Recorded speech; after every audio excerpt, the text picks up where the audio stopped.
Hello and welcome to an all-new episode of Anime Brain Freeze. We are your amazing autumn anime hosts. I am John. And I'm CC, and when there's just too much cool anime to watch, we got you covered. It's fall, things have finally cooled down outside, at least temperature-wise. So of course, in this episode we'll take a look at the tornado of new anime premieres. Does that analogy even work? I have no fucking idea. I mean, it's hurricane season, so sure. Yeah, sure. And there's always a lot of stuff getting thrown around, so yeah, I guess it works. But yeah, since we also want to keep the hot summer flame burning as well, at least in our hearts, we'll wrap up the show with our first review from summer season, with the third season of one of our consistently highest ranked shows, My Hero Academia. So prepare for some stormy anime impressions. We'll be right back.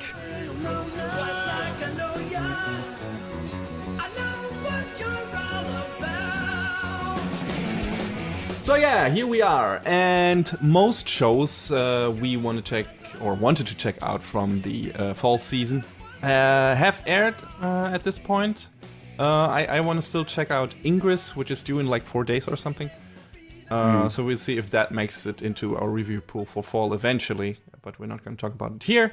But other than that, I think we took a look at everything that sounded interesting to us in one way or another. I don't know if you have any leftover thing that you want to check out that hasn't aired yet. No, I think I hit everything, which is shocking. Yeah, and you got a lot of shows this time around. I think the previous few times I was like the one starting, and I think we are pretty even out at today. So yeah, lots of ground to cover.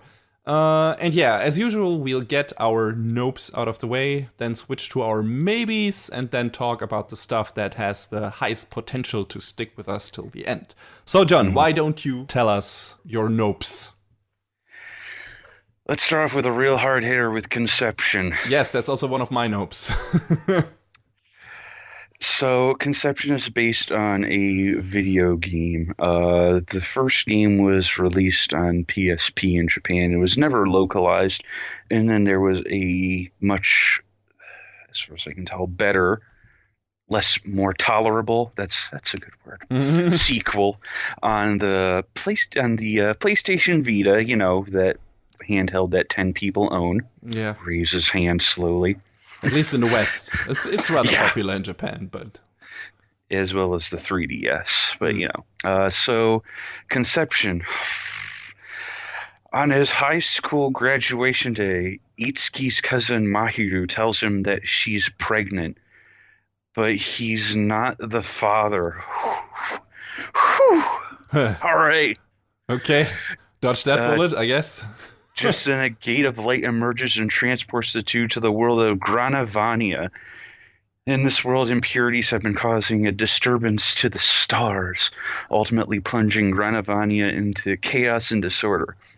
And Itsuki, now revealed to be one who is fated to meet with the Star Maidens, is seen as Granavania's last hope and was thus given the task to produce star children and combat the impurities. And first Star Maiden he has to hook up with is his own cousin. Fuck this show. Oh, she's his cousin. I didn't know that. Of course she is. I'm surprised she isn't his sister. But yeah. They paint it that way and say, oh, this is going to be disgusting. It's like, oh, she's his cousin, and there's a line in the first episode where she's like, I don't mind if my first time is with you. This is the backwoods Americanized version. I'm sorry. But yeah, this is just a show apparently about a boy who, you know, has to bang like these 12 Zodiac-themed ladies so they can give birth to magical children that can destroy monsters in a dungeon or something, so... You know what? I never played. We even though we just touched on it, never played the first game since it never came out in the West. I wonder why.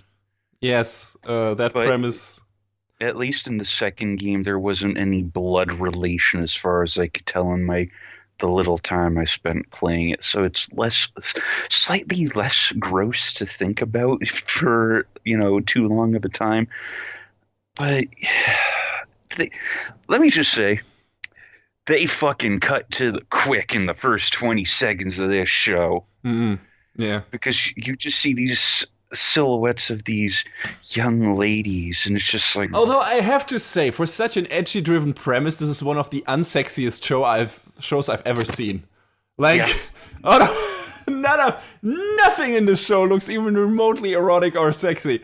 Like, holy shit, that looks bad. you know what though, in the I wonder if in the original game the main character was a silent protagonist and you're making, these basic text choices, because some of his responses to what's going on seem like, on the one hand he's trying to play off being nice to Mahito, and he doesn't seem like a total scumbag towards her. Yeah. That's fine, that's whatever. And then when the most dislikable mascot character enters the scene, he acts as antagonistic as possible toward it, and I'm like, you know what? I'd fucking do that too. Yeah. Think Monokuma, but not funny. And less sinister, maybe. Maybe, I'm not sticking around to find out. Yeah, but icky character relations aside, this could have been a fun show. Like, if the comedy was alright and if the edgy factor was played up for laughs and everything, and I don't know. But this was just boring and lame and not funny and weird and I went into this because it's worked on by Gonzo, and they also did the Akiba strip adaptation. I was like, oh, maybe it'll be fun like that. Mm-mm. And I think Gonzo's working on another show this season, and I assume their A team is working on that, and this one is done by the other crew. So I don't think you'll get too much interesting stuff out of this, even animation wise. No. Yeah, all right. Anything more on your nope list? I'm gonna out and say it, and I don't know how much you'll dislike me for it, but Radiant.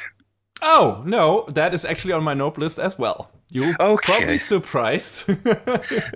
So yeah, what is Radiant? Tell us. Radiant is all about Seth. Seth dreams of becoming a great sorcerer. He wants to be powerful and defeat the nemesis monsters that come down from the sky, and it's fucking Black Clover meets Beat the Vandal Buster. Basically, yeah, with a bit of fairy tale mixed in, maybe a bit of One Piece. Yeah. It's a super standard shonen fantasy show. Like, holy cow, even for me, this is way too by the books. I hear the first episode. I hear in the original manga that Seth, they improved upon Seth's character in the anime, like, because apparently in the manga he's kind of an asshole. Yeah, I wonder. I think that was for me the most interesting thing about the show, because this is based on a French comic, like on a French I don't know, manga artist. I think it's just French comic. Which, I was thinking could be cool just in terms of there being the possibility of, maybe slightly different kind of storytelling than your standard Japanese shonen stuff. But so far, this just feels like made by someone who's a big fantasy shonen action fan who loves, all your stuff. Like you mentioned, Black Clover, Beat the Buster, maybe. It's one of the more obscure ones, but I know, but that's what sprang to mind. Yeah. Like, replace the word vandal with nemesis. Yeah, I guess but yeah, like I also said, One Piece, Fairy Tail, Naruto, all that stuff, and he tried to do one of those, and hey, go for it. I think that's cool, especially since it seems to be successful enough to base an actual anime series on that, which is kind of rare, I guess, with international properties. But yeah, at least for me, I've had some really good shonen in recent seasons with Food Wars, with Hero Academia. Attack on Titan is still running. And there's something in this season that's also super good, which we'll get to later, which took both of us by surprise.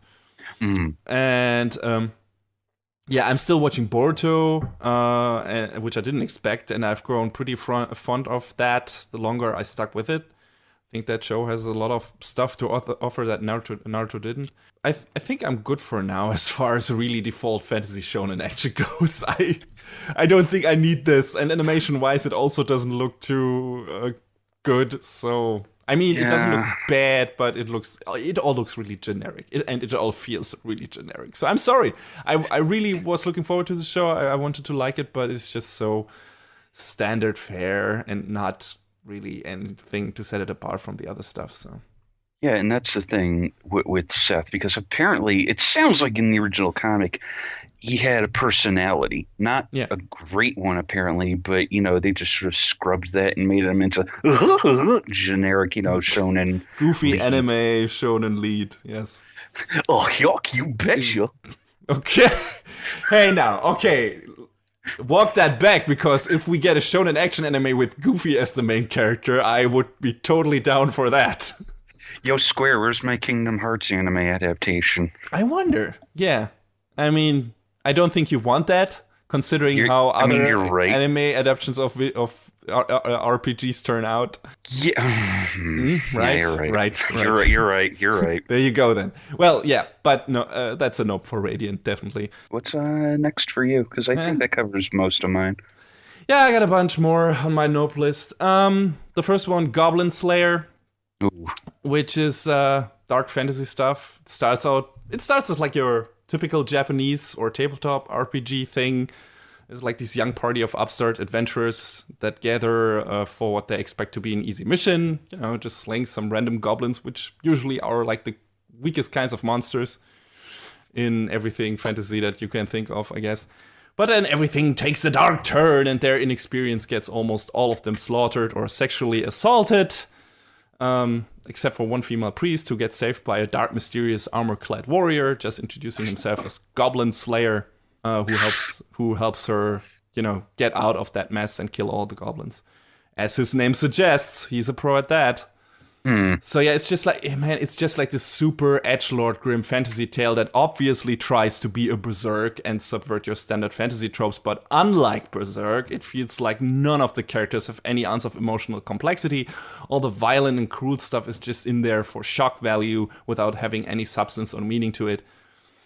And from what I've heard from the manga, the height of creativity when it comes to depicting how hopeless and cruel this fantasy world is just them like showing almost every female cast member getting violently gang raped by a bunch of goblins. And I think I'll just pass on that. I'm glad you described this so I can more clearly understand it, because number one, I sort of looked at this show before it started and I was like, this looks like generic fantasy tripe, and I passed on it for that. And then I was hearing stuff after and I was like, boy, I'm kind of glad I really passed on it. But then I saw some people coming out of the woodwork being like, oh, Berserk was all fucking gross and hyper violent, but you defend that, and it's like... to be fair, I'm speaking from the first episode, right, of Goblin Slayer, and from what I've heard from the manga. So, just saying, that might turn also into a more maybe interesting, complex series, but just judging from what I've seen and what I've heard, this just feels like a show trying so hard to be a Berserk and just being a wannabe copycat. With nothing to offer. And already like in the first few chapters of the manga Berserk, I knew there was something special there with the relation between Guts and Puck that was immediately introduced, and how Guts acted and everything, from the atmosphere, from the from the dialogue, from the craftsmanship and everything, and the art that felt so much more special than this. And yeah, and like I said, from what I've heard from the manga, it's just like, okay, we want to show you how dark and cruel this world is. Oh my god, hey, here I have a new female cast character that is super sympathetic and everything. And we're really gonna build her up and make her an interesting character. And then we're just gonna throw her to those goblins and have her like getting gang raped by all of them. Isn't that like, oh, isn't that dark? Aren't we edgy? Exactly what you want to watch? No. Isn't it? Don't get me wrong, I like my dark fantasy stuff, but please, don't just make it shock and awe. That's all I want. I wouldn't have stuck with Berserk if it didn't have fantastic character development and like great mythology to it and world building. So there you go. There needs to be more than just the dark. And this one doesn't have that. So from what I can tell, the second one, I don't know why, but I checked out the first episode of Ace Attorney Season 2. Why? I don't fucking know, John. I don't know. We reviewed the first season and it was a fucking trash fire. And the second season is not promising any improvement. Like, it's still one of the most cheap, garbage-looking shows ever. Thanks, Cloverworks and A1. Yeah. I don't know why I did it. Probably because the cast is sympathetic, and I kind of want to see where the story goes because I haven't played the games, but I don't think I'll make it to the end this time around. I'm pretty sure. I mean, maybe some devil will possess me and I'll keep on watching, but I really doubt it. So listen, you have insert video game console here. You could just buy the trilogy next year. I know, but I'm not a fan of visual novels, and also, just like scum saving my way through the game just because I don't get what clues they want me to show them. I might just as well watch a Let's Play or something, but then I wonder, is it more interesting to watch a fucking Let's Play or long play, or is it better to watch the anime who maybe condenses that down a bit? I don't know. I mean, I will concede that some of the cases in the second game dragged, so, Yeah, but I'm already past the second game in terms of story because the second season is covering the third game. Oh, I actually didn't realize it went that far already. Yes, it covered the first and second game in the first season. So, okay, all right. Yeah, but like I said. Also, what's the deal? You bring in Godot, but he's not voiced by Hideki Kamiya. Get out. I think he's too busy. I mean, you're probably right, but what the hell? I wonder if someone asked. He has been on Twitter for a while. I wonder if someone asked him if he wanted to play the part. I mean, he probably said ask Cloverworks and then blocked him. Yeah. Great, probably yes. I hope so. I really hope so. So the last one on my nope list is. Yeah, wait. Might also be my first maybe. I don't know. It's I'll just start with this. Maybe this is a maybe. Maybe this is a nope. But we can just slowly slide in our maybes this way. Show called Double Decker, Doug and Kirill. It's a buddy cop comedy show that is set in the future, kinda. And it's about this young, ambitious police officer named Kirill who gets recruited into the elite unit called 7-0 that hunts down users of a drug called Anthem, which mutates the users' bodies and gives them immense power. And since they always work as a team, that's where the name Double Decker comes into play. And Kirill's new partner is this cool, hard-boiled veteran pro super cop Doug Billingham. And it's basically about them becoming a team and Kirill trying to survive actually working in that unit, which is not as easy as you might think.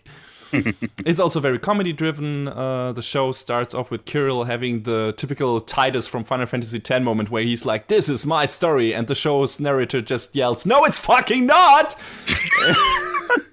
And it was an amazing moment, I admit that. It's cute, it's kind of fun, but it feels a bit unoriginal, just in terms of, I don't know, character setup maybe, and the design and everything it feels a bit hokey. And I swear, when Doug Billingham loads his super gun, they copy-pasted the animation from Final Fantasy Unlimited. Yeah. Man. I remember that shit with the soil gun. Yeah, I mean, that's not a bad thing, but it looked better in Unlimited, and that's a much older show, so also had better music. And the story and characters haven't really clicked so far, and I'm already 2 episodes in, so we'll see what I do with the show after the third one. But so far, it's only a maybe bordering on a nope, which, was kind of sad because the summary sounded fun. I just remember seeing the character designs, and I was kind of like, I don't know, man. Yeah. Same. I don't think. Kind of. I mean, it's colorful, but I was like, I don't know if this is your best Sunrise, but okay. Yeah. All right. Yeah, but that's it for my nopes. And the first maybe. So, John, why don't you give us your first maybe? I guess this one is kind of bordering on being a nope as well because I'm very disappointed in it. All right. Let's hear it. Senran Kagura, Shinobi Master.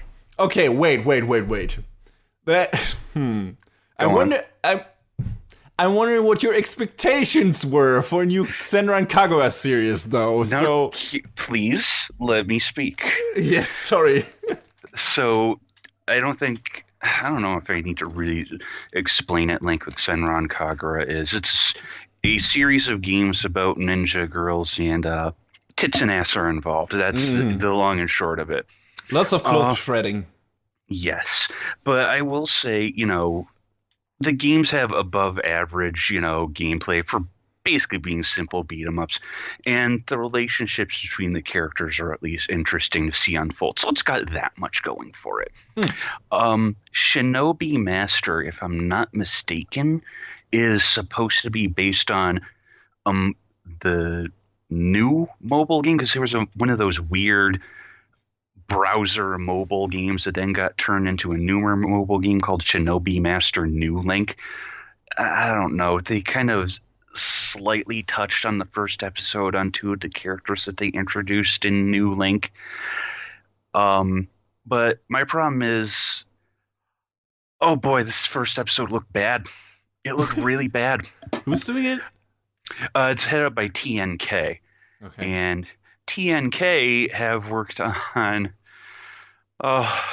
they have worked on such gems as Cosplay Complex. All right. And other great high quality pieces of animation. Guys and gals, I like Senran Kagura because it's goofy and it's dumb.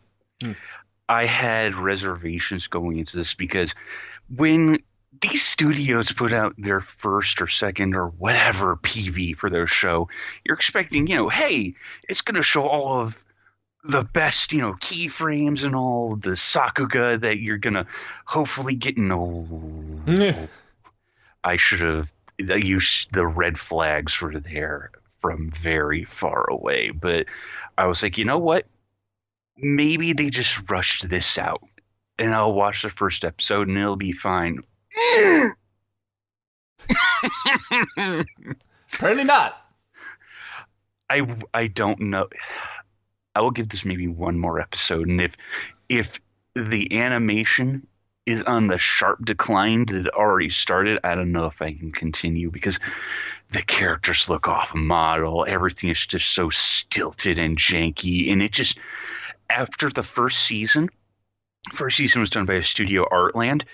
The first season looked great. It looked really legitimately good.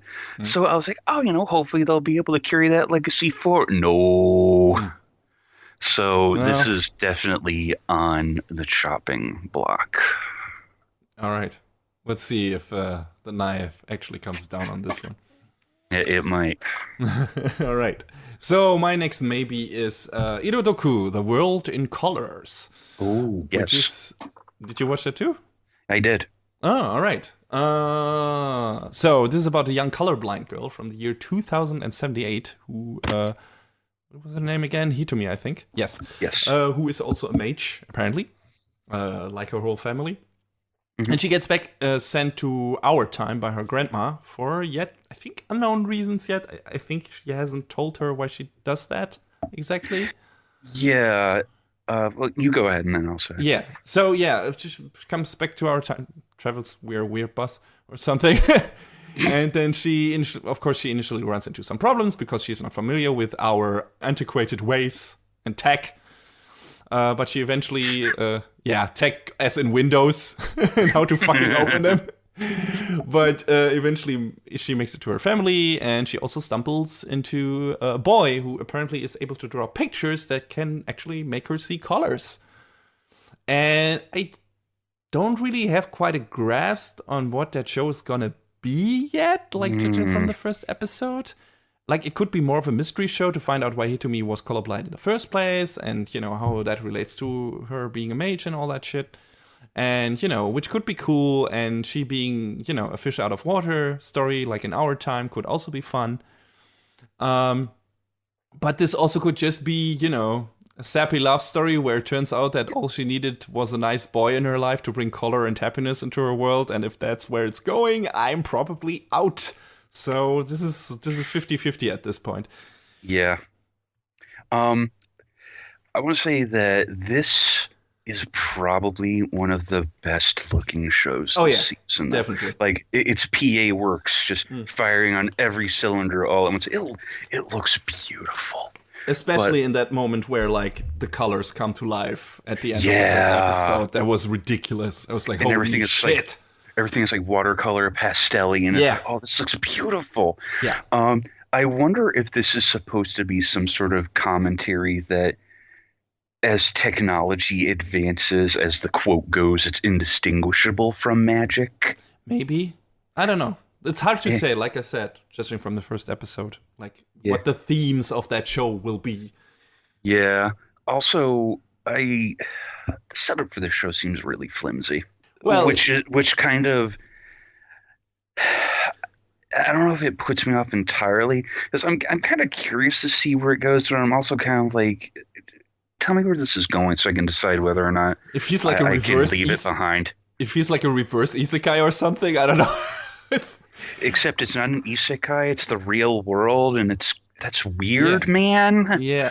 Yeah, it's like, the weird thing is, at that point in the story, Hitomi doesn't have any real agency. Like, it's just like she's thrown into the past, and neither we nor she know exactly what she's doing there, and only her grandma seems to know. So it's like, why? I mean, we can now guess because she was able to see colors, and that's related to the boys somehow, but not really exactly yet what that all means. But that's also where the interesting part of the show is, and I really hope it has something more to offer than just, like, oh my god, I just needed that guy to draw for me or something. So we'll see where this goes. But I'll stick with it for now and see, at least until episode 3. So, John, what's your next pick? Because I apparently can't seem to escape the subject of high school romance. I'm going to talk about, how about Bloom Into You? It's all about this young lady named Yu, and she's always loved shoujo manga and awaits the day, she gets a love confession that sends her heart aflutter, and then someone finally confesses to her, and she feels nothing. She's disappointed and confused, and, I guess I say the confession happens in middle school. After she's disappointed and confused and enters high school, still unsure how to respond to these feelings. And that's when she meets the beautiful student council president Narumi, turned down a suitor with such maturity that she's inspired to ask for help. But when the next person to confess to you is Nanami herself, she's left, feeling very conflicted. And has her shoujo romance finally begun? Yes. So, this show is animated by Troika, and the first 2 episodes were sort of like IRODUKU. Beautiful. This show, just looks incredible. It has, a very nice soft color palette, and it just, the characters are all very expressive. It's high school romance. I don't know how far I'm willing to go with it, but it seems like you and Narumi are willing to. Nanami. I can read my own writing. It seems like, unlike most high school romances, they're willing to talk about things. Oh, shit! What? So unheard of. It feels like it's a bit more mature than advertised on the surface. So, maybe it might be a bit more interesting. I just don't know, how long I'll stick with it. We'll see. I think it had a strong premiere, and it has some good characters in it so far. So we'll see. All right. What you got next, boy? My next maybe is that time I got reincarnated as a slime. Good name. So, yeah, this is the isekaiest of isekai shows, which is weird because that would actually mean I wouldn't check it out, I guess, but I did, so I guess from the premise alone, because it sounds so ridiculous and different, and that was good enough for me. So, 37-year-old Satoru gets stabbed by a random dude on the street, because of course. Yes. Random motivation to send him to different worlds. And yeah, of course, after death, he gets teleported to a fantasy world. And because he muttered some random things while dying, the God Machine Game Whatever system that gets him there interprets that as his wishes for his reincarnation and tries to match it to the standard attributes of, your basic JRPG creatures. So Satoru gets turned into a slime from Dragon Quest, basically. Which would be an awesome premise if he actually had to stay in that body for the entire show and have to deal with that. That would be awesome potential for comedic stuff and, completely subverting a lot of tropes from JRPGs and everything and having a lot of fun with that. But the OP and his random skill set already hint at him being able to absorb and turn into anything he wants to, as long as he touches it with his slime body. So he will gain a human form eventually. He becomes, judging from the opening, like a blue-haired young boy or girl, which could mean that the show eventually just becomes your standard fare power fantasy. He's already impervious, feels no pain, etc. So yeah, you can easily see where this goes. But the first episode was fun, especially the scene where he befriends a giant end boss dragon who has been banished to a cave and wants to keep up appearances, but is really alone. It's super cute, but I have to see if it has anything interesting to offer beyond that, and if it doesn't get to default isekai at some point, and just, hey, here's this, don't you want to be that awesome character in this fantasy world and just kick ass. I mean, that could also be fun, and the animation in the OP is really good, and in the first episode too, so I wonder if this, if this level can be kept, and maybe then the fights will also be awesome. But I hope there, is more to the character than him being analyzing, oh, I can do this and that because that happens in the RPG. And then he just becomes the most badass of badasses.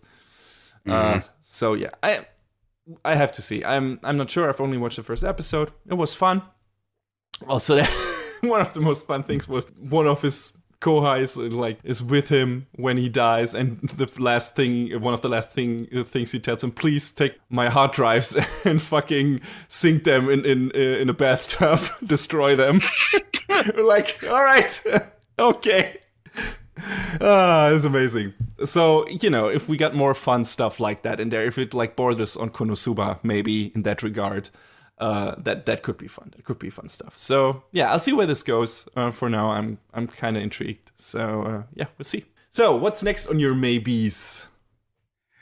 Boarding School Juliet. All right. I think I've heard about that. I have to say it as posh as possible. Okay. Channeling my Jim Sterling. Oh, okay. That's what you were going for. Sorry. A little bit. His commentocracy voice. Oh, yeah. That's true. Close enough. Royston! Royston! So, Boarding School Juliet takes place at the Dahlia Academy boarding school, where students come from two rivaling countries. And they have these on-campus factions known as the Black Dogs and the White Cats. I see where they're, where they got the Juliet thing from then, I guess. The story follows Romeo Inuzuka. Mm-hmm. So, does that tell you everything you need to know? Yes, I guess. TLDR, Romeo has an unrequited love for Juliet, and he calls her out one night, and they have a sword fight. And in the middle of crossing blades, he just blurts out, "I'm totally in love with you." And it's like, oh, we're just going straight to that. And you know what? There's something charming about this show, just because these obviously it's just a Romeo and Juliet story, duh. But I like that Romeo is trying to keep up appearances while being like, but I really like you, even though you're on the other side of the fence, though. And there's something endearing about how stupidly goofy, over the moon he is for this girl that he can't openly be with. I don't know. It's silly, and I kind of like it. I don't know if I'll stick with it. I will say that for Leiden films, it looks surprisingly good. Wow. Okay. Yeah. Let's see if it stays that way. I mean, there were some episodes of Arslan that looked good, but like out of, I don't know, how many did we get? 26, maybe 2? So, just, wait for it, I guess, or don't hold your breath. Yeah, that's why I went into it with a little bit of trepidation, let's say. At least said about, the last adaptation of Berserk, the better, and they were also responsible for that. So, at least in parts. But yeah, I don't know if I'll stick with it, but it seems like it could be dumb, goofy fun for what it is. Mm-hmm. All right. What you got next? My next maybe is Release the Spyce. Oh, that was my next pick. Yeah, all right. Oh, it sounded like a surefire keeper for you, so I wasn't sure. But yeah, it's basically, to boil it down, it's a fun show about a bunch of lady ninjas in the current day fighting shady organizations and robots. And they all can activate their special powers by biting down on special herbs or spices or something. I mean, it's in the name, I guess. So yeah, and there's this young girl who, is aspiring, maybe. I mean, she doesn't know exactly because she doesn't know if she's up to this, but she's maybe aspiring to becoming a police officer because her dad was, and he seems to be dead now. Don't know how that happened yet, but maybe one of those shady organizations will be involved later on down the road. But yeah, she's kind of recruited into the ninja organization because she has a special skill where she's like able to. She has a very keen sense of smell and taste, and she basically just has to lick a person to know their constitution, I guess. How they feel and everything. So yeah, weird power, but not. It is very peculiar. Yes, but interesting. So yeah, this just seems like a cool, fun show in the vein of Princess Principal, maybe, which I enjoyed a lot. I think you did too. So yeah. Oh yeah. I'm willing to stick around for now. I've only watched one episode, but that was fun. So we'll see where this goes. Maybe this will be keeper, maybe not, depending on the next 2 episodes we'll go. But yeah, what did you think about it? I thought it was, silly and cute, and that it looked really good. And I'm interested in seeing more of it. Again, I have to make a lot of concessions this season, probably to skip on stuff for the sake of time. So I don't know yet if this might be one of those, but we'll see. Same for me, I guess. So what's next on your maybe list? Well, it's time to bring up my personal burden once again. Your baggage. I've brought this on myself. One of my friends asked me if I was going to hate watch this show, and I said, I'm in so deep that I just have to know. So here it is again. Hello, darkness, my old friend. It's Sword Art Online Alicization. Which started off with a double episode, which was good because if it had only been the first one, I would have had no idea what the fuck is going on. Yeah, same. Inside an unknown VR environment, Kirito spends his days as a child with his friends Yu-Gi-Oh and Alice. Which they haven't met before in real life, so I guess there may be constructs of the VR system. We don't know. We don't even know that's a VR system in the beginning. It just feels like, okay, what is this? No idea. Yes. One day, these 3 explore a cave in the outskirts of the human territory and get lost, ending up at the boundary of the dark territory.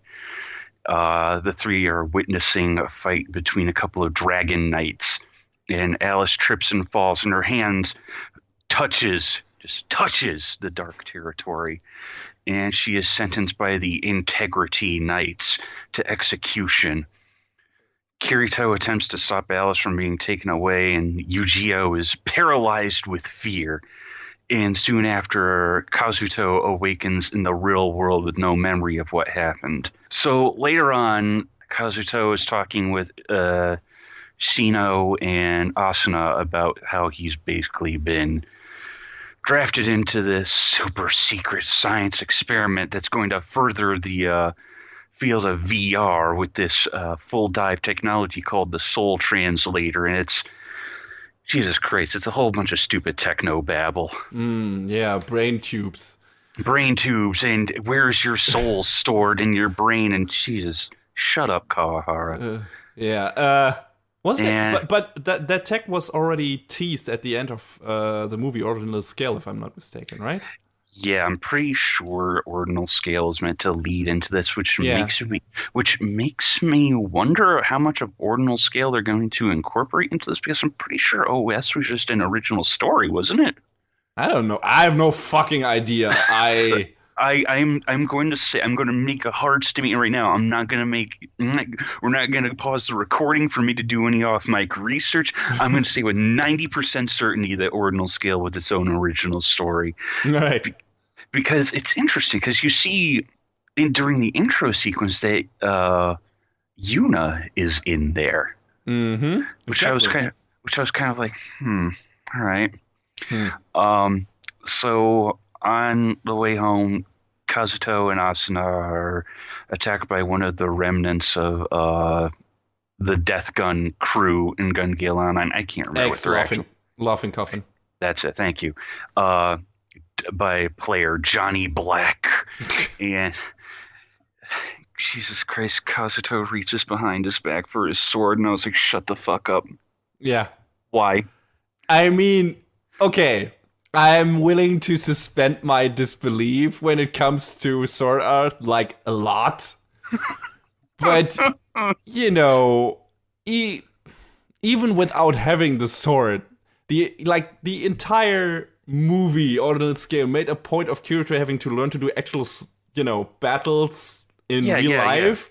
Which and that was actually interesting. Yeah, and he can fend off a guy with a syringe? Yeah, okay.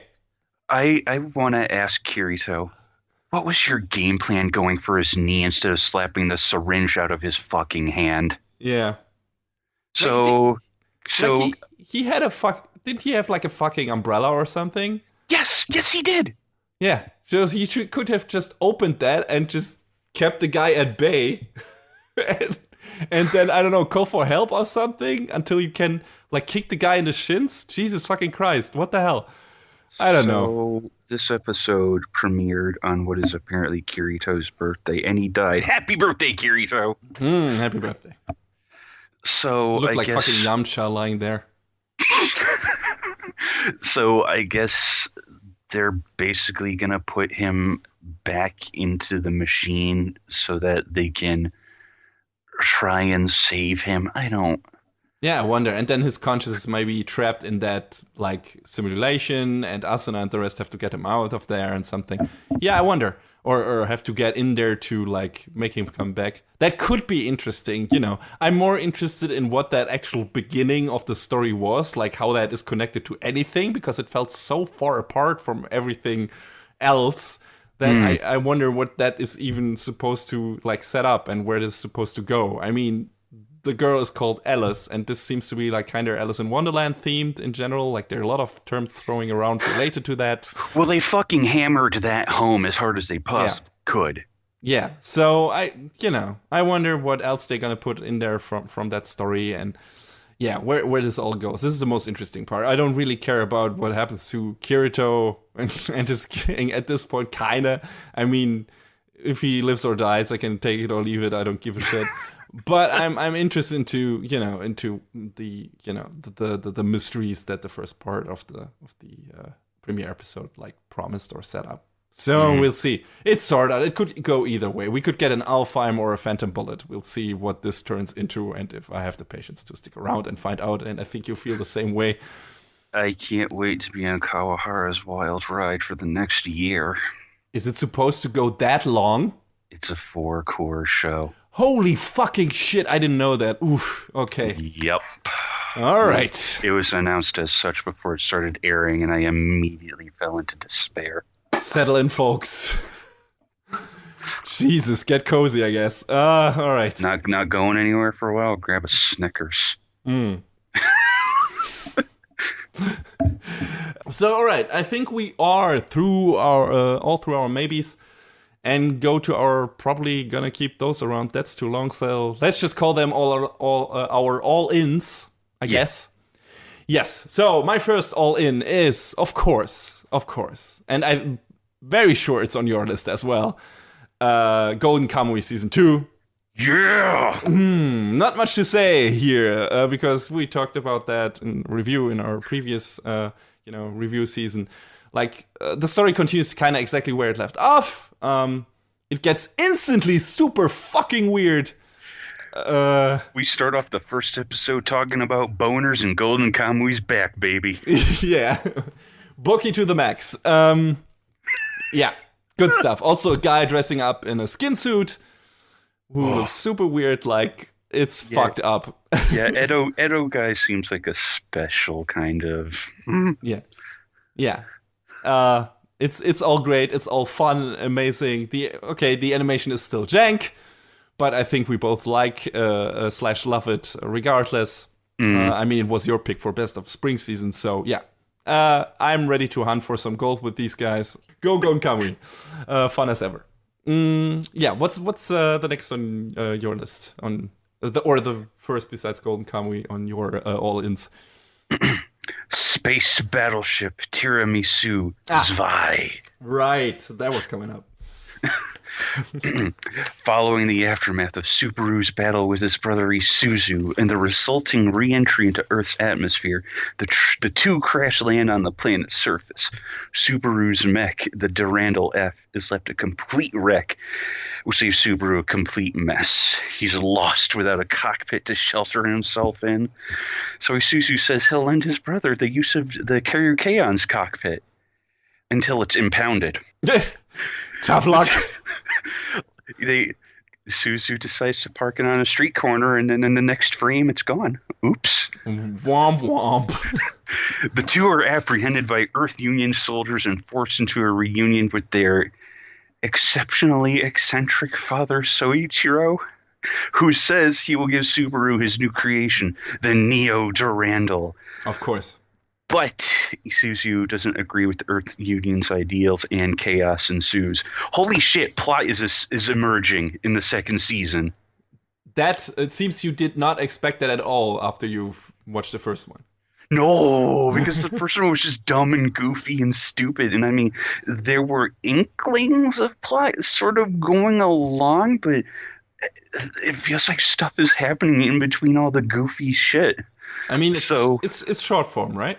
Yes, it's 7 minutes an episode. It's a quick watch each week. But, I don't know. There was something that really grabbed me with the first season enough to make me be like, you know what? I'll check out the second season. So I just want to see how much dumber it gets, because it's just a gag show at its core. It sounds like fun. And I mean, Space Battle Luluko also got a bit of plot in there at the end. So maybe it's going that is true. That's true. And it was an even shorter show. The possibilities are endless for Space Battleship Tiramisu. The next all-in on my list is SSSS.GRIDMAN. I checked that out too. Yeah, so I've heard. So this is an anime adaptation of a tokusatsu show and it's done by Trigger. Maybe Western viewers are more familiar with the name Super Samurai Cyber Squad, which is probably why they stuck the 4S in front of the Japanese name Gridman. Yes, the cyber in Cyber Squad was spelled with an S, go figure. Yay, 90s. Thank you, Saban. Yeah, probably looked better abbreviated than SSCS, maybe. But yeah, if you have, heard or seen Ultraman, heard of or seen Ultraman before, this is kind of that. Like, it's giant dude in a kind of space suit, maybe, fighting giant kaiju monsters. And Gridman is kind of like more computer and cyberspace themed, as the name implies. Our main character, young Yuta Hibiki, wakes up without any memory of who he is or what happened to him.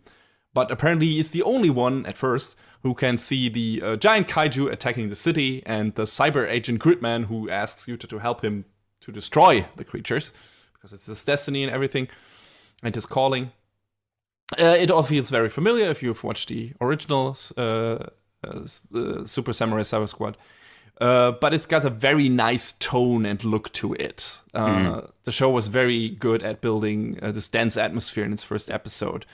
Really good looking backgrounds, very cool character animation, some really nice, like, quiet, small scenes that felt really natural in terms of animation and staging and everything. Like, for example, that scene where I'm sorry, I forgot her name. The female main character, who, you know, is hanging out with her friends in a classroom. At that scene, like, one of her friends has her arms around her, and that felt, I don't know, that felt more natural than in other anime who, like, depict that kind of stuff. That felt like, okay, these feel like really normal, natural, you know, schoolyard friends and everything. I don't know. So I really liked the atmosphere in the first episode, and of course the action was great. It looked really good. Of course, not a fan of the CG, but it's definitely one of the better examples in recent years. So yeah, I'll stick around for this one. It looks quite cool. I don't know. What did you think about it? Yeah, I mean, I have zero nostalgia for Gridman and or Superhuman Samurai Cyber Squad. Jesus, that doesn't roll off the tongue. But I was looking at like some comparisons to like the original show and just seeing, you know, the parallels between the two. I was like, maybe looking it up afterward will make for a neat comparison piece, just to, you know, see where it came from. So I'm interested in watching more of this. And despite what, you know, Frank's was, I'm still interested in Trigger's output. And this is not a co-production. I think this is completely Trigger's thing. So I wonder where this is going. But so far it looks very promising and fun, cool character roster and everything. And yeah, I liked it. I liked it a lot. So we'll see. Your next all-in. Skullface Bookseller, Honda-san. Oh yeah, I've heard about it. This is also short form, right? Yes. It's all about a guy who's a skeleton and he works in a bookshop and he helps people find books, and you know, it's a pretty mundane comedy, and it makes me question why the people who go to this store don't wonder why a skeleton is helping them. Don't worry about it. But yeah, I mean, it's fine. It's a very silly show with sort of a minimalist animation style that I think, you know, for what they're going for, really, it works in its favor. It's, I don't know how to describe it other than, you know, it if you look at it, it is what you see on the surface.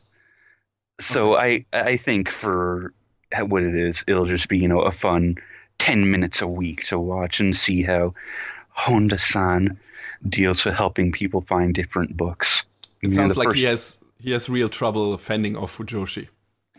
Yeah, that first episode was filled with all sorts of ladies asking him for books about BL. Well, if you are a Japanese book clerk, you have to deal with that, I assume. That's true. It's true. Especially the very American father coming in asking him for a doujinshi, and it's like, yeah, we don't have that. Sounds great. It is. It is great. Sounds like fun. So I imagine. I mean, you always are wondering whether you should review the short form shows, right? Or yeah, it's tough because, you know, they are short and they just sort of appear and disappear each season, you know. Maybe next season, if you have Tiramisu and this one like under your belt, maybe you want to do like an episode where you like quick fire review those shows, like so that it gets to the size of a normal review, I guess. It's a thought. It's a thought. Yeah. All right. Okay. My next all-in is Run with the Wind. And it's about a young boy named Kirill who gets kind of recruited by a fellow university student called Haiji to join his dorm that is populated by a bunch of colorful characters. But once he has moved in, Haiji reveals his true motivation. And it turns out he needed a 10th man to enter the Hakone Ekiden, the most prominent college relay marathon.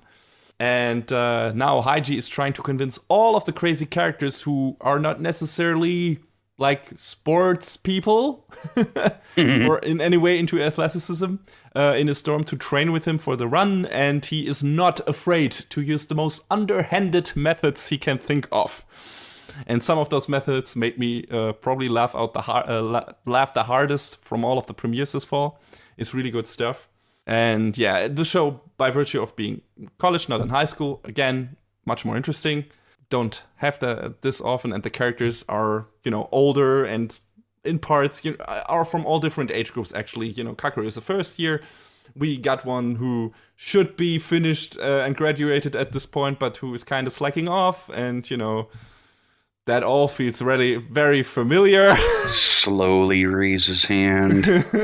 So, yeah, there's a lot of different, people. There's a giant-ass nerd who, his entire room is, like, made of piles of manga, and doesn't want anyone to touch them because they're very delicately piled up and could, fall over at any moment. And he's the least, but he's not remotely athletic. So he's just basically in there because Haiji needed 10 people. And those are the people he knows. So he got them all in this under false pretenses. And now they can't escape for several reasons. So this like, the first 2 episodes were fantastic, were super fun. Like I said, everyone in the cast is super sympathetic.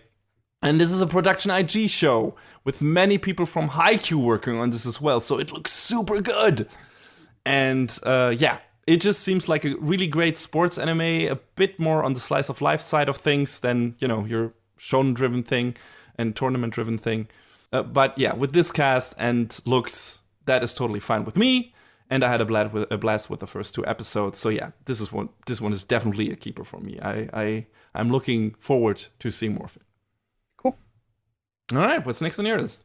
So next up is a show that I have been waiting almost a decade for, and that is A Certain Magical Index 3. And it's kind of hard to just jump in and talk about the starting point for 3 since we haven't had an opportunity to talk about... yeah, that's true. Yeah. Exactly, because it's been so long. Even since Railgun. Even since the movie, which I still haven't watched. Well, get on that, I guess. I probably should. we haven't talked about Railgun or Railgun S either. And Jesus, as soon as this show aired, they were like, "Oh, hey, Railgun 3 and an Accelerator spinoff are coming too." And it's like, Jesus, you're going to announce Index 4 at the same time too? Yeah, I mean, for a while they did nothing, and now here, all of the things. Yeah, basically. I mean, I'm one of those guys who's more of a fan of the magical side than the science side, because the science side, that is to say the Railgun side, for those of you who don't know, is a bit more supplementary to the magic/index side. It's more like background stories and some stuff that fills in the gaps from the main story. But, it's still there. In part, and still, you can watch and get your fill of the Railgun Girl. So I'm going to keep this as brief as possible since the story of Index is quite dense. Index is basically set in a world where supernatural abilities are a reality, and there are mages that use, just regular ass magic, and espers that they're like psychically powered, gifted people, kind of mutants, I guess. I guess it's like psychic powers. Some of them use like scientific implements as well to augment their powers a bit. And obviously, we can't have a world where both magic and science exist. So the story takes place in large part in Academy City, which is it's like an artificial island city that is west of Tokyo. That is known for its educational and research institutions. Enter our hero, Toma Kamijo, who is a very unassuming student in this academy city, who discovers his right hand is imbued with the power called Imagine Breaker, which has the ability to negate any supernatural power, but also negates his own luck, much to his own chagrin. So one day Toma runs across this young English girl named Index, a nun from Necessarius, which is a secret magical branch of the Church of England whose mind has been implanted with the, Index Librarium Prohibitorium, which are 103,000 forbidden magical books that the church has stored in secret locations. His encounter with Index leads him to meet others from the secret worlds of magic and science. And Toma's unusual power places him at the center of the conflicts between the magicians and the espers who try to unravel the secrets behind Academy City, Index, and Toma's own special power. This is a light novel. Yes. But if you couldn't tell. But you know what? There's just something weirdly engrossing about the story. For as overcomplicated and as confusing as it is, it's hard to not like Toma, just because he is a very unfortunate soul who is just sort of set down in the middle of all of this stupid horse shit. And, you know, he doesn't really play both sides, but he's trying to not be the bad guy in the middle of things. So this season, there's a bit more exposition before you can move on. This season starts after an attack on Academy City by God's Right Seat, who are a bunch of mages who are in service of the Catholic Church. Oh yeah, by the way, there's different branches of the church involved, and that overcomplicates things as well. Naturally. The crux is that Toma's friend, if you can call him that, Tsuchi Mikado, says, hey, we got to do something about all this. We're going to France to take care of what is essentially the Catholic Church's magical network. And Toma is dragged along for another crazy adventure. So that's the long and short of it. And, you know, it's, like I said, it's crazy. It's overcomplicated. It's a light novel as fuck. But it's fun. I don't know. I just been waiting 8 years for this, so I'm excited to see where the story goes. Because Has it been 8 years since season 2? Index 2 aired in 2010. Jesus fucking Christ. And I haven't even checked that out yet. I've only watched the first season of Index, so I'd have to revisit that because I don't remember much from it aside from the characters. But get on that. We'll see. The chances are low. But, you know, you never know. I mean, that's fair. My backlog is strong, too. Yeah. But yeah, it sounds fun. And from the first season, I liked all of the characters well enough. So I don't even know why I didn't get into the second season. But there was some reason. But yeah, so it's definitely one of the better light novel adaptations. That's for sure. Yeah. Yeah. Okay. So what's next on your list? One that I think is maybe on your maybes or your nopes. I'm not sure. Mm-hmm. And that is Zombieland Saga. Dude, I'm so on board for this show. Okay, all right. I'm relieved then. I mean, I watched the first episode and I was like, I don't know about this. And then the second episode aired and I was like, all right, let's go. Yeah. The first episode you were like, okay, this was a thing. And I'm like, oh, wait, okay. John maybe doesn't like it. But yeah, this starts out like your typical idol show. You know, funky main character girl who is interested in idols and wants to be a singer and everything. And then she runs out of the house and gets run over by a fucking truck. She then gets turned into a zombie by weird asshole manager Frankenstein, and then has to perform at a death metal concert with her other not yet fully awakened zombie sisters, and she fucking nails it. Or they do. And yeah, I thought the new seasons of Golden Kamuy or JoJo's would be the weirdest premiere for this season by default, but along came Zombieland Saga, and here we are. And I love it. Well, they were playing it off as being like this big mystery. It's like, oh, Zombieland Saga has a 96% approval rating. But by who? What is this? Yeah. What is this about? What are you selling us? They even had Kotaro's voice actor Mamoru Miyano do this like live action segment where he's trying to sell the show to you, and like the character that he's playing, it's just himself. Because he's just that yeah, it goofy. feels like it. Yeah, it's great. Like, it feels like some anime committee was sitting around a table and someone asked, "How can we make that CC guy finally watch an idol anime?" And yeah, the simple answer: you make it as crazy and weird and out there and funny as you can, which is what they did. And I love it. So far, we have like gotten a different musical style in both episodes that I've watched. The first metal, the second rap, both performances were fucking great. Like, they went all in on that. I'm really hoping that there's a performance of a different genre in each episode moving forward, because that would be incredible. Yeah, that would be great. And it feels like this is what they are going for. Like, you know, Cowboy Bebop style, put a different musical style in almost every episode, and in the name too. So yeah, so far this seems what they're going for, and they're nailing it. It's fantastic. Like I said, the metal track was great. I mean, I'm not for the growling and everything when it comes to my metal, but just the atmosphere and the energy was fantastic in that scene. And then the fucking rap battle in the second episode was amazing. And I'm not a rap guy, so that's saying a lot. So yeah, and it's like using this tried zombie gimmick in a very refreshing way and funny and ridiculous. And yeah, the manager Kotora is a giant crazy piece of shit, but incredibly funny. And he has a weird zombie monster dog. And yeah, so far this show has made everything right to like completely pique my interest. And yeah, I don't know what the show will actually like turn out to be and where it wants to go.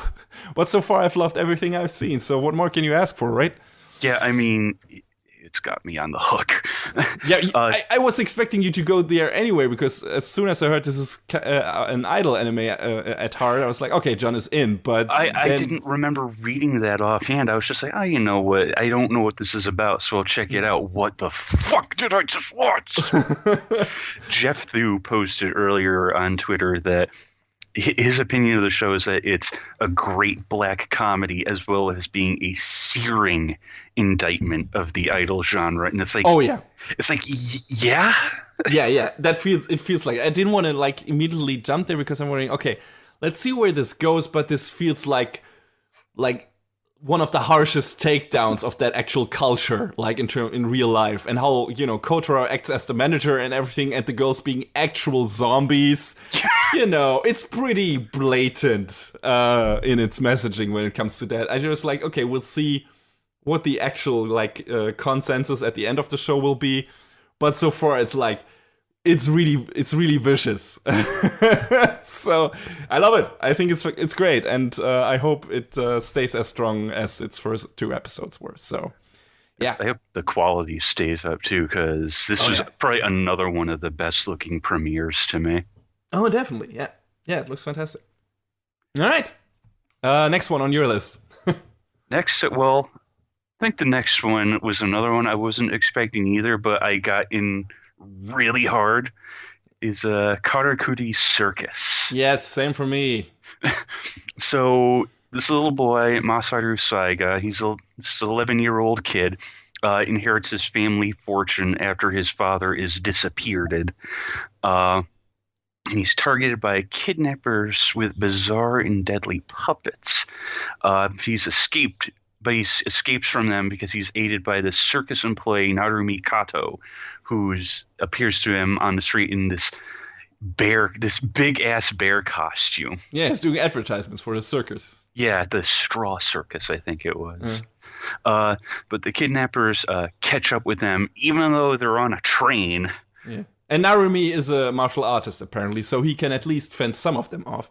Yes. And it seems like when all is lost, the two are saved by this mysterious Shirogane, who decides, hey, I'm going to wield this puppet that is within Masaru's huge-ass suitcase, and she just kicks all kinds of ass and doesn't bother to take names. And yeah, her outfit is also very unique because she's like this yellow, red dotted trapeze artist outfit. Yeah. It looks super weird, but it's cool. Like it's weird. It's different. I like it. I dig it. Yeah, me too. So I didn't know what to expect going into this, but god damn, the action in this show was, at least in the first episode, was incredible, and it also kind of had me on the hook because the music is done by Yuki Hayashi, so I was there from moment one. Yeah, I didn't know anything aside the name. I usually go into most premieres blind, but this one too. And I was blown away. Like, this is completely up my alley. Great action choreography and animation, and the artwork is cool, and the characters are great. And, this is the shonen stuff I, pine for. And the whole time while I was watching the first episode, I was like, man, this looks a whole damn lot like the Ushio and Tora remake by MAPPA. Mm-hmm. Well, it turns out it's based on a manga by the creator of Ushio and Tora, Kazuhiro Fujita. And it's animated by Studio Vaughn, who actually teamed up with MAPPA to bring us the Ushio and Tora remake, which I adored. I also reviewed that in our show. So like the name implies, I'm all in on this one. I can't wait for the next episode. It's creepy and cool, and it looks great. It's just great shonen action stuff. And I can't wait to see more. I'm totally on board for this. Yes. Nice surprise. All right, so I guess the last pick for both of us then is no surprise. It's been a long time coming, and it's been a while. JoJo's Bizarre Adventure, Part 5, Golden Wind. Yes. And yes, what can we say, at least, in short form and from only watching the first episode, about JoJo's that we haven't said in our reviews of parts 1 through 4? Just like Zombieland Saga and Golden Kamuy, it's weird and fun and funny, as it's always been. And I didn't know this was directly connected to the early parts, but Koichi from Diamond is Unbreakable travels to Naples to find the son of Diodu, who is named Giorno, and who is our new main JoJo. And he is a good-hearted but kind of shady person. Like, he's a thief and a con artist. But yeah, Koichi runs into him, and, they have some trouble, and... But turns out, of course, Giorno has a stand, which is pretty overpowered already, even in on the JoJo scale. But it's a bit leveled down by the fact that the stand apparently doesn't really obey Giorno yet. Seems to appear and disappear at will, kinda. So he's more of a wild card at this point. And those two clash, and then we also get introduced to one of the scary new villains, who's also great and creepy and everything. Like, I don't like his power. It looks really gross. But yeah, I just love that Joseph is back. I can't wait for all the crazy and creative stand battles, and I have no idea where the story is going with this one. Just I didn't know for Diamond is Unbreakable. I was only slightly familiar with the story up to, part 3, Stardust Crusaders. So this is all new territory for me, but I can't wait to, dive headfirst into all of this. And I was a bit worried that Toshiyuki Kato is not working on this time around, because he is busy with Captain Tsubasa right now. But it seems like it worked out regardless. The first episode was great, and I just want more JoJo's. And I think you feel the same. Oh, look. Anytime JoJo Fridays is back is a good time. Oh, yeah. JoJo's Fridays is a good Friday. Yeah, I mean, I only have a cursory familiarity, probably about the same level. I played through... what was that PS3 game, All-Star Battle? But that game mostly heavily focused on parts 1 through 3 and sort of glossed over 4 through 7 on a very surface level. So some characters were in there, but yeah. Yeah, so about all I know is what we've seen so far of Giorno and Bruno. Mm-hmm. But yeah, just give me more JoJo's, inject it straight into my veins. Yeah, do it. I can't wait to see more. I mean, it sounds dumb or bad saying JoJo's is not for everyone. At least I have one friend who says JoJo's was too weird for him. But it's got this very special brand of creative weirdness that just is totally works for me and is fun and just throws surprises and interesting plot developments and cool characters at you. With every episode, or at least every arc of that show. So I can't wait. I want more. I'm really looking forward to see where this one goes. Yeah, most definitely. JoJo's is back, and we are happy. Yeah. So, but yeah, that's it for our sneak peek. And it's time to get into our first review from summer season.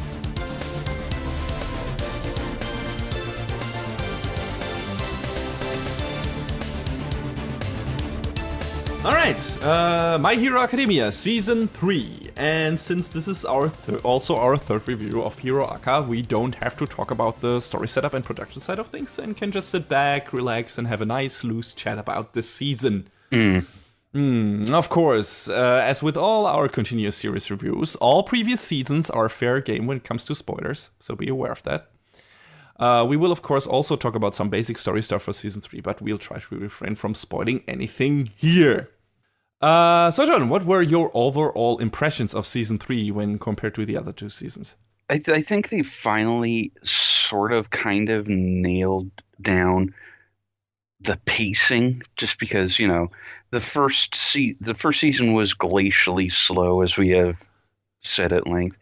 The second one, I don't know if I would say it felt really fast in comparison, but this one it felt like it did. Yeah, this one it felt like they sort of gave things their due time, didn't really linger as much, you know, as they would have earlier on. Yeah, I would say it would have been maybe better if things were switched a bit around. Like, so, the show starts off with basically this really, really strong first half that is like really action-packed, like two big serious things happening in the very beginning. Really emotional, really heavy, really a lot of important stuff happens. A giant climax that has been built up from the beginning. And after that, we get a pretty like laid back kind of training tournament arc.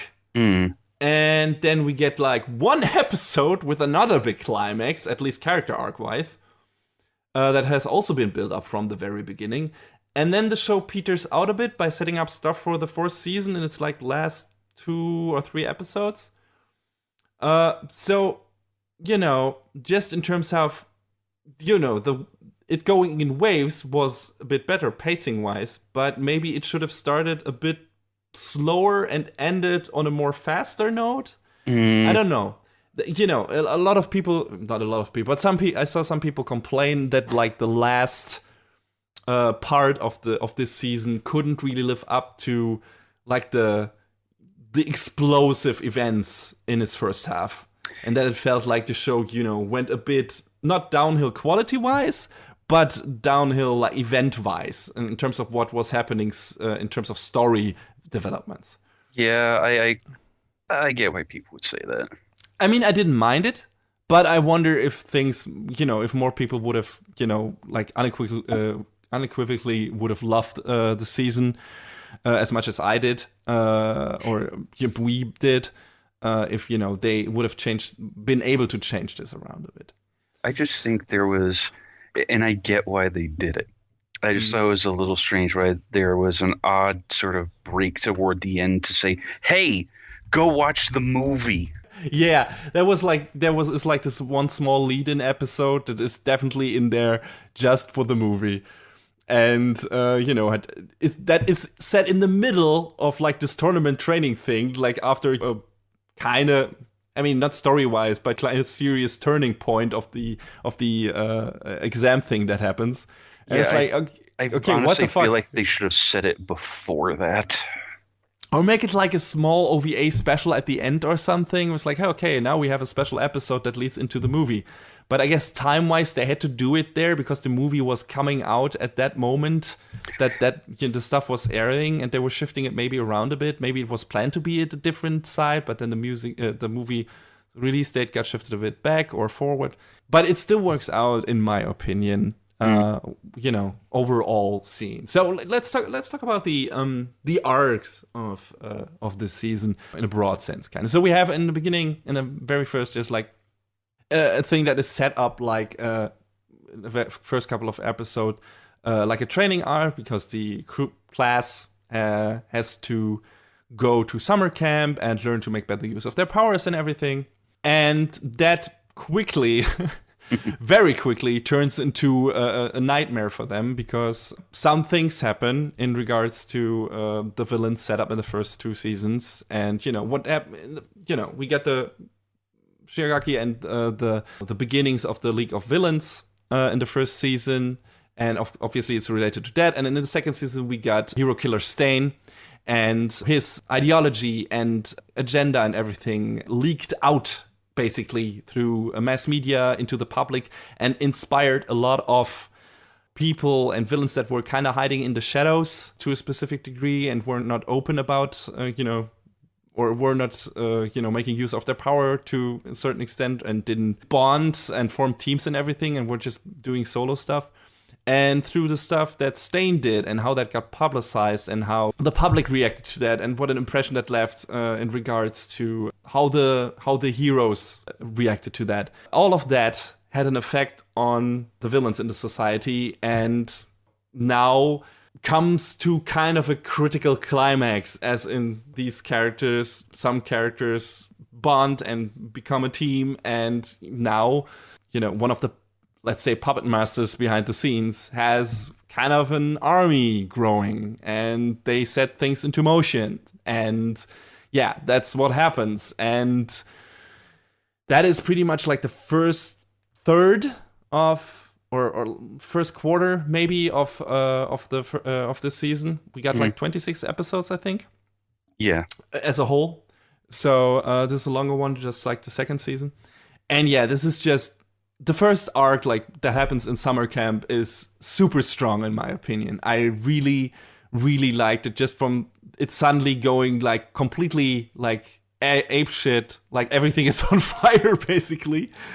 And it had one of the strongest emotional comeback moments for one of our main characters where everything was just so perfectly staged, just in terms of emotional high point, in terms of battle choreography, in terms of animation, in terms of music, everything working together perfectly. I've watched that specific moment, like I must have watched it like 6 or 7 times at this point, at least, because it's great, fucking good. It's fucking good. It's as good as shonen can fucking get. It's like we've always said about Hero Academia, the show is so good at doing everything or a lot of things that have come before and like perfecting them and making them the best they can be, and that counts for this season 3 especially.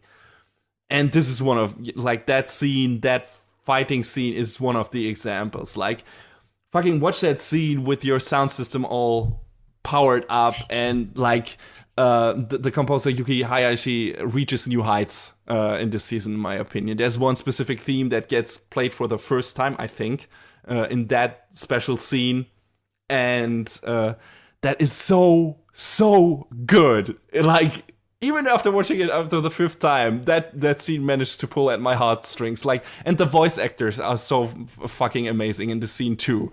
Like everything is so well done. It's amazing. I just can't sing its praises long enough. Like it's probably my favorite moment in the show, or one of my favorite moments. Definitely, it's up in the top 3. The first arc had this and a lot of other cool stuff, and leads directly into the next one because something during that summer camp arc happens that spurns the heroes into actions because they have to act on it. And also our main characters, not only the senior heroes, like established heroes, but also the class members. And yeah, that directly leads into a giant battle that has been teased from the very beginning, kinda. And a development, that we all saw coming, but not that quickly. I did not expect this particular thing to happen already when it happened. Like this early in the 3rd season, this early in the story, honestly. So I don't know. Were you surprised too that we already got that confrontation so soon? I figured it wouldn't come for maybe like another 2-3 seasons. I don't know. But when they just like out and did it, I was like, oh shit! I guess this is happening now. And I was really afraid. You don't really know what's really gonna happen. Like, it's all bets are off, and anything could happen, and that's really tense and thrilling. That also was a fantastic battle and really emotional, and especially, even more so than the battle itself, the fallout from that is super important to the story, and everything that entails for our young heroes, for our main characters. For the hero society as well, for the villains as well, for our pair of, maybe our pair of two main characters, or three main characters if you wanna count Midoriya, All Might, and Bakugo as the main characters at this point. And yeah, this is such an important development for all of them. It's so interesting to what this leads to, and what this builds up, and what this sets up for the future of the show.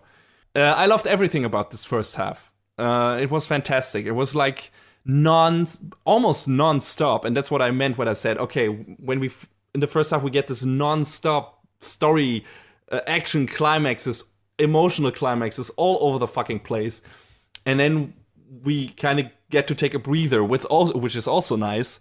But for some people, maybe this was like, okay, are we not gonna continue at this pace because now we get used to this? Maybe I don't know.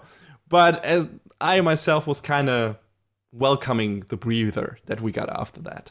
I don't know how you felt about this. After so much emotional, harrowing stuff in this first half, that we maybe got a bit of a quieter arc after this. Yeah, I was fine with, being able to breathe after that. Because the lead up to the end of that second arc is it just has you sitting there like, oh, what's going to happen? Because it was I thought it was very tense, but it obviously kept you hanging on till the end of it. So, like I said, everything that results from that is super interesting, but does not immediately get picked up after that. I mean, character development wise, yes, especially when it comes to Midoriya, All Might, and Bakugo. That relationship gets a very, very important development, like in the last quarter of the show, and a moment that has also been built up from the very beginning, and that I also wasn't expecting to get so soon. Because like, holy shit, okay, we got like these giant emotional climaxes in both in this season, which I didn't expect either of those to happen already, because it felt like, okay, they're gonna build this up forever, and then they're gonna spring this one up. No, both of this already happened now in this season. It was so crazy to me. And yeah, also what that results into is also interesting. But before we get to that, we get like this small kind of tournament, kind of training arc where our heroes have to get like their provisional exams, which allows them to do actual kind of licensed hero stuff under the supervision of senior heroes. But it's not like the internship where they like, had to completely obey the orders of their superiors and weren't supposed to be put into dangerous situations. But this time around, once they have their licenses, they're allowed to, actually do some dangerous hero stuff, some genuine hero stuff. Just kind of interesting, considering in Japanese you hear them referring to it with the borrowed word intern. Yeah. Which it seems a little confused, but Yeah, I wonder. But yeah, that's what happens, and we get basically like this kind of. I mean, the second season already did the kind of sports series thing with the what was it called? UA Sports Festival. Right, it was called the UA Sports Festival. Yeah, we got kind of a sports themed thing already there, and this is kind of in the same vein, because we get like what you get in sports anime often is like, okay, everything is building towards this this battle between schools where they go to the infamous inter-high competition, where like a bunch of schools from the same region compete for being the best in that region, and this is basically kind of the precursor to that, because a bunch of hero schools from all over Japan meet for this provisional exam, and we get a bunch of new characters introduced who might or might not become more relevant later in the show. For now, there's like, okay, here are these. This is a much bigger universe than you expected. I wasn't Weirdly enough, I wasn't even aware that there were other big hero schools beside UA Academy, kind of. Yeah. But there are, and UA is just the most prestigious one, which also plays into the exam. But yeah, apparently there are a bunch of other hero schools and a bunch of more heroes, and they're competing for a to get their professional licenses in this arc. And it's just fun, kind of laid back because it's not that serious, it's not life-threatening or everything. Of course, they all want to get their licenses, but it's not life or death like it has been for the entire first half of the season. So yeah, it's nice, and we got a bunch of cool new characters that have a lot of potential. So we'll see where those go. It's not sure how many of those will later pop up in the story again. But, we can make a few assumptions who will be relevant again later on. We get a fun new character called Mrs. Joke, who is has a kind of previous relationship with Eraserhead. And I like their dynamic a lot. After that, we get this short episode-long, maybe emotional climax that I was talking about before that is related to, our main three characters. And then the last 2 episodes or something are, like I mentioned, the setups for season 4, where we get introduced to the big 3 that are the third years, the senpais. And one of them is the most promising hero out there, who's, I think they say he's basically or has the chance to be behind Endeavor at this point, just in terms of potential. Mirio. And he has a very unusual power, but the way they explain that and why he is the best of the best in UA and everything holds a lot of potential. And I wonder where the show goes with those characters. Just there's so much interesting stuff set up in this season, as well as bringing a lot of things to a close that I didn't expect would come to a close so soon. Got a lot of dangling story threads wrapped up, and a bunch of new interesting ones set up at the same time. And that's so cool. I love that about this season, how much it did to still keep me invested in this show. I don't know, how did you feel about the new setups? I mean, we also get stuff, for the villains that's probably come very soon. Yeah, I mean, there was a part in one of the final episodes where one of the villains is kind of pondering on the nature of his existence, and it was interesting because we haven't seen that side of any of the villains before. They've all been mostly just we're bad, and he's going around just sort of thinking to himself about the nature of his power and how he uses it and what it means to him. And it was really, really cool, and I wouldn't mind seeing more of that. And I mean, we already know there's more to Shigaraki than was let on in the beginning, just in terms of character relations and everything. There's a lot of there's some big stuff revealed there. But yeah, it's just cool to also see the villain side of things, to give them a bit more depth and everything, and to also use a lot of them again after what we saw of them in the first season and the first half of season 3. Okay, we have this core cast of villain characters that are gonna be our other main players, aside from the heroes in this show. And then, there's also this thing set up just in terms of, because there's some information leak and everything, that there might be a traitor in UA Academy, and that hasn't been picked up again, but I'm very willing to bet that it will be in later seasons. I don't think the manga's creator will forget about this or has forgotten about this, so this is definitely going to be brought up later. So I wonder where this goes. Who of the characters, if it's going to be one of the established characters, if it's a new character coming in, who knows? If it's something else entirely. Just like I said, there's so much interesting stuff happening in this season, just in terms of things possibly happening in the future. And it's great. I mean, and what more can you ask for? I mean, the show doesn't infinitely dangle the inevitable plot developments in front of our faces. It wraps them up tightly, or at least some of them in this season. And then it gives us a bunch of new stuff that we can like fucking clamor for. And I don't know when the fourth season is gonna roll around, but I can't wait.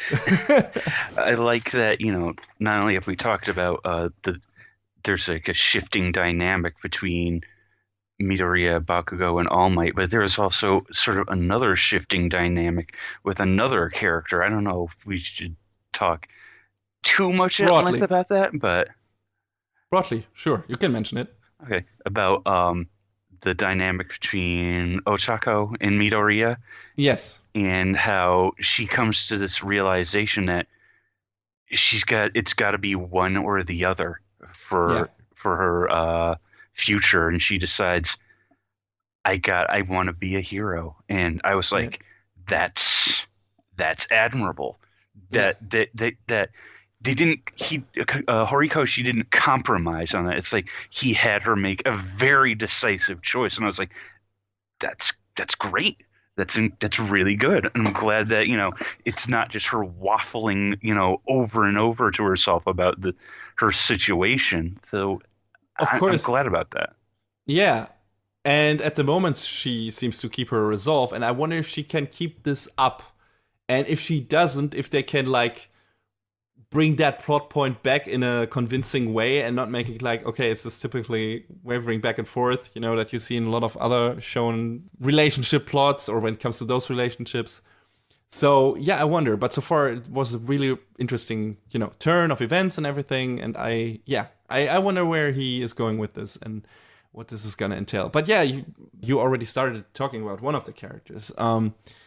Just in terms of development, I think Bakugo got probably the best or brunt of it in this season.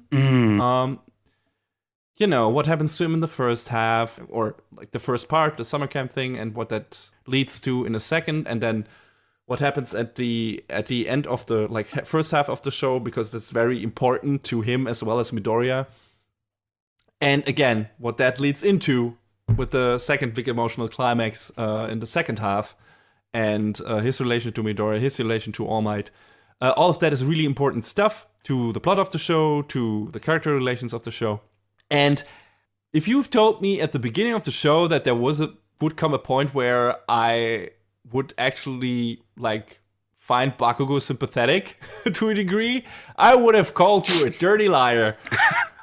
But yeah, that's what happened, and here we are. And I would not have expected this to be possible, but yeah. Yeah, great. I mean, I still think he's kind of a shithead, but he kind of is. But we now know where that is coming from, and that is a very convincing, motivation for him and why he turned out this way. It's not like, okay, he's just a shitbag for being a shitbag's sake. Which I did, to be fair, I didn't expect from the beginning, but I also didn't expect to make such a convincing argument to why he turned out that way and actually make me feel for his situation. And it actually, at least partially, managed to do that. I mean, it was nice where there were scenes where you could see him sort of swallowing his anger and his pride and being like, yeah, all right. Those sort of situations. Was like, oh, character development. Oh. Yeah. He's still incredibly emotionally immature and unstable and, an asshole to Midoriya, but things start to change at this point very drastically and very importantly. I mean, the actual development in the character relationship between those two will be slow and tough and everything, but it's there. The groundwork has been laid and it was all done very convincingly. And maybe I would have liked if the actual confrontation would have been longer than one episode, maybe. But it was cool and it was a long time coming and was pulled off well. And I finally see where he's coming from. And the way they make everything that happens in the first half count towards his character development and make it make sense was really good. And I really liked where they were going with his characters for this. And I did not expect to come away from this season actually liking at least parts of Bakugo. And yeah, that's what happened. So good on you, Hero Academia. You still managed to surprise me several times with each of your new seasons.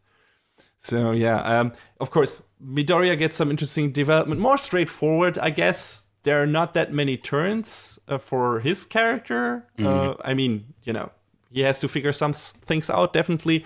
But that is more in terms of figuring out how to be a hero and what that means to him, instead of, changing his opinion to a lot of the other characters. I mean, like I said, there's some of the stuff related to Bakugo and everything. And, that changes some of his outlooks on things as well. But, it's mostly him figuring out what, let's say, his destiny, right? And, so that's the interesting part about him and his relation to All Might and, how all that is connected. And, of course, All Might also, this is probably his season. This is like, if it's not Bakugo's season, this is All Might's season, because this, like the first half, or everything that leads to the end of the first half is basically like, okay, this is All Might's arc. This was what we have been building up towards, and this is what needs to happen. And we'll see where it goes from here, because now everything is possible.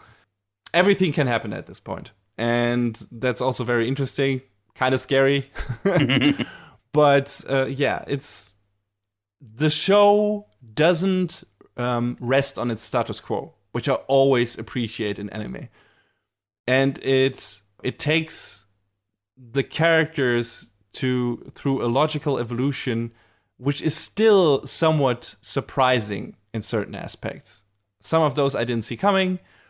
And I like that.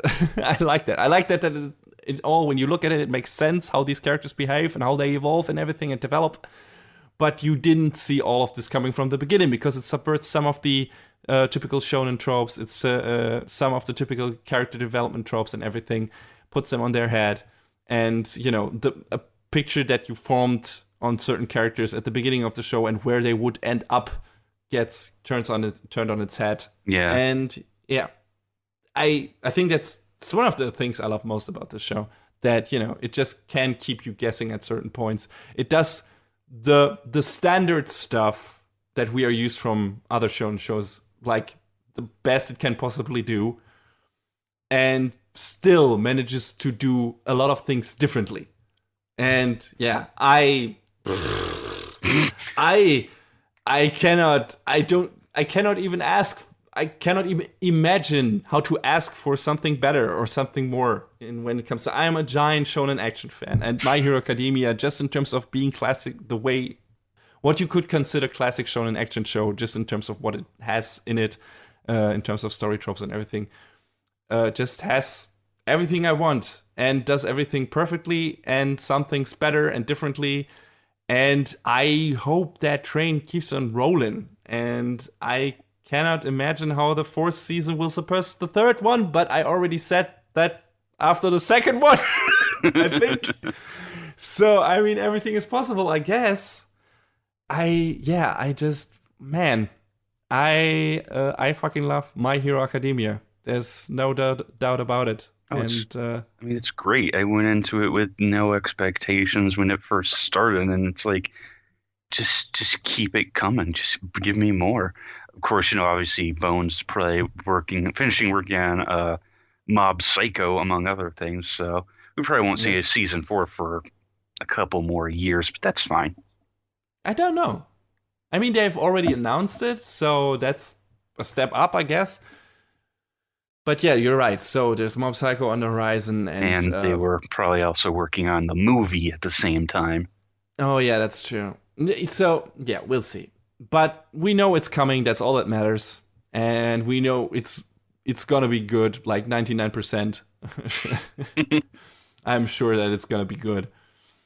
And I just hope that Horikoshi, creator of the manga, of the series, knows when to stop. From what I've heard from the manga, so far he's always found a new way to tell us more interesting things about the characters. Obviously, in the show, until this point, they've always managed to do that. Of course, there are some characters who was like, okay, can we finally go maybe a bit deeper into those? Because those have just been side characters up to this point. I maybe would like have a more important arc with Tsuyu and get some of her background because I really like her character. So, but so far she's just been a side character. And there are a lot of one from the A1 class that have been kind of dead. They're cool characters, they're fun characters, but a lot of them have been like more, simple side characters. But from what I've heard from the manga, that he keeps on bringing new interesting stuff to the cast and new and interesting developments, and always managed to tell something new that we didn't know about these characters and do something interesting with them. So if he's been able to keep that up until now, I hope he is able to do that longer, or once he notices that he can't, he brings the story to a logical conclusion so that stuff doesn't get drawn out too much. Yeah. Which you could argue about a lot of other shonen action shows, like Naruto could have been a lot shorter. Yeah. And, you could have ended that thing at the pain arc, I guess, or even earlier than that. And Bleach was very bad at the end in that regard. There was a show there is like that, like really at the end, nobody was interested anymore, or in the manga either, apparently. Well, I feel really bad because he basically got bullied out of Shonen Jump. So, Kubo had his story he wanted to tell, and they were just like, yo, finish it now and get out, which that sucks. But yeah, so there are a lot of shonen shows that overstayed their welcome. So I really hope My Hero Academia doesn't turn into this, because at this point it's just one of the best thing, if not the best thing in that genre out there. And I mean, there's still Hunter x Hunter, which I like a lot, like really, but I still would rank My Hero Academia higher than that. Plus, Togashi is consistently busy playing Dragon Quest, so... Yeah, there are a lot of hiatus on that. So, and there's not even a new anime adaptation for the manga on the horizon for that. So, but My Hero Academia, we've been getting at least semi-consistently for the past years. So, that's getting me my shonen fix on a consistent basis, and it's just the best shonen fix I can possibly imagine. And I can't imagine a show reaching those heights anytime soon. Not even Attack on Titan. I like that new season a lot, and we'll get to talk about that the next season. But, My Hero Academia is so my jam. That show was tailor-made for me. With its superhero theme, all the themes that's put in there, its look, its animation, its characters, its music, like everything is screaming, CC, watch this, or you'll die. Oh, that's extreme. Of neglect or something. But yeah, so this is definitely one of my favorite shows ever of all time. And I hope it stays that way. I hope it doesn't falter. I hope it stays as strong. And he can't hear me, but I urge Horikoshi to please give this a good ending. Please finish the story once you have told what you want to tell, and bring this all to a logical conclusion. I don't necessarily need a happy ending, although we already know from the beginning of the show where Midoriya tells us this is the story of how I became the greatest hero on Earth, that this is gonna be happening, but we don't know what happens on the way there, which is the interesting part. So yeah, please, I hope My Hero Academia stays as dynamite as it has been for the past 3 seasons. Third one maybe being my favorite up to this point. I don't know if is it your favorite season? It's such a tough call. It is. The second season was also really good. Yeah, can I just say both the second and the third? Sure. You don't have to pick favorites. But I think we have said pretty much everything there is to say about this without going into too much spoilery stuff. And maybe we'll talk a bit more about the highlight moments of the show once the 4th season has run its course, and we can talk freely about the 3rd season. And, then we'll maybe talk about at least the big 2 moments of this season in more detail and why they were so amazing, maybe. Mm-hmm. But yeah, if you haven't checked out Hero Academia yet, please, what are you doing? God, I urge you, I implore you, go and fucking get into the show. I went to New York Comic Con with a friend the other week, and I promise this is related. We went to the Bandai Namco booth and they had a demo up where you could play My Hero 1's Justice. The game is pretty fun, and my friend agreed, or our friend agreed, he's a mutual friend, and I was like, hey, why don't you watch the show? And he's like, I watched one episode. God damn it. Yeah, I mean, as an Action Shonen fan, as a fan of cool characters, a fan of good animation, as an anime fan in general, you're doing yourself a disservice if you are not watching this show, in my opinion. If you are not, get on that. Seriously, if there's one show I would recommend to everyone out there who is into anime, it's this one. Definitely, without hesitation, without any reservations. Just go out there, watch My Hero Academia. So far, it's been a blast. And I have no reason to doubt that the 4th season also will be fantastic as well. And we'll talk about it once it's here.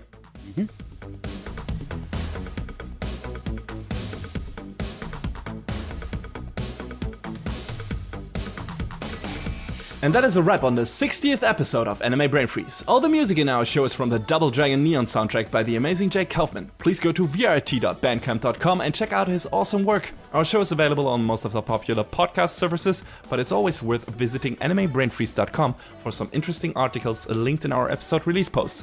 Follow us on Twitter at AnyBrainFreeze. We tweet regular updates and fun anime-related stuff there. Leave us comments and questions on Facebook and our YouTube channel, or send an email to animebrainfreeze@gmail.com. We would love to read your feedback.